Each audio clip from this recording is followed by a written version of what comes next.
किती निर्णय झाला शेतकऱ्यांविषयी, कर्जमाफीसाठी देखील मोठी तारीख दिली होती फडणवीस आणि त्याच्यानंतर काय बोलणं झालं? तारीख मोठी नाही, ते तारीख देऊन सरकार फसलं आहे आणि हा सन्मान जेथपर्यंत कर्जमाफीचा पैसा बँकेत जमा होत नाही तोपर्यंत तो पूर्ण सन्मान होऊ शकत नाही। तुम्ही लक्षात घ्या का आज महाराष्ट्र या वर्षात होरपळून गेलेला आहे।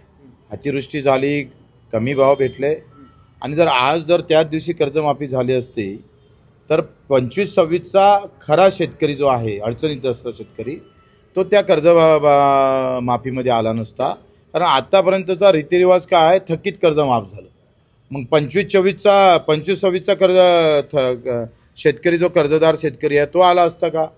त्याच्यानं सगळ्या मीडियावर त्याच बोंब आहे, लांबची तारीख भेटली, लांबची तारीख भेटली। पण त्या लांबच्या तारखेमध्ये सुद्धा आम्ही सोनं करणार आहोत।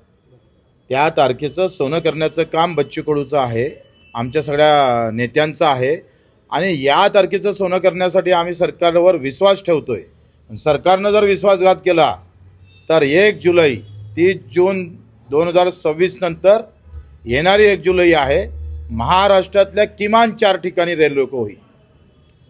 ते रेल रोको एवढं राहील का ते भूतन भविष्य असेल।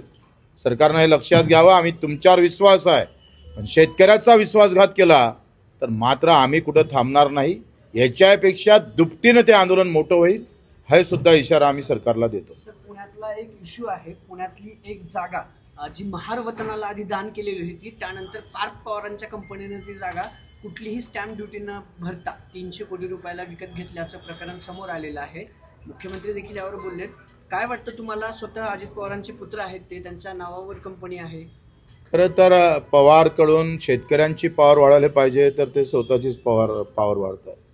इकडे कर्जमाफीचं म्हणतात तर दादा नेहमी म्हणते पैसा नाही आहे, आणि दुसऱ्या इकडे पैशाच्या अशा प्रकारचे हे जर सत्य असेल तर मला वाटतं याच्यासारखं पाप नाही। तुकारामाच्या पुण्यामध्ये, ज्ञानदेवाच्या पुण्यामध्ये एवढं मोठं पाप करू नये जे सरकारचं आहे, आणि तिथं इतका मोठा जर घोटाळा पवारांच्याच कुटुंबात होत असेल, म्हणजे अजितदादांच्या कुटुंबात, तर ते मला वाटतं त्यावर सखोल चौकशी, निपक्ष चौकशी झाली पाहिजे। अजित पवार पुण्याचे पालकमंत्री आहेत, हे पालकमंत्री असतानाच हे सगळं झालेलं आहे, आणि दुसरीकडे आज मुख्यमंत्री म्हणालेत की हे सगळं गंभीर आहे, चौकशी समिती सुद्धा नेमलेली आहे। गंभीर आहे म्हणतात मुख्यमंत्री, पण ते किती गंभीर आहे काय माहीत नाही। ते मीडियावर गंभीर आहे का खरोखरच गंभीर आहे ते शोधणं फार कठीण आहे। देवेंद्रजी आहे ते उद्धव ठाकरे आज मराठवाड्याच्या दौऱ्यावर गेले, तिकडच्या शेतकऱ्यांशी संवाद साधतायत, त्या पद्धतीने मदतीची अपेक्षा, त्यांचं म्हणणं की जी तुम्ही मागणी पुढे करता तीच ते पण। खरं तर त्यांचं स्वागतच आहे।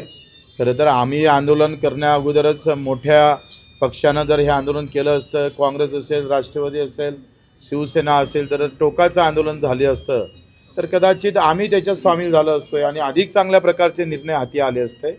आज जे उद्योजक धुऱ्यावर जात आहे त्यांचं आम्ही स्वागत करतो, त्यांना धन्यवाद पण देतो।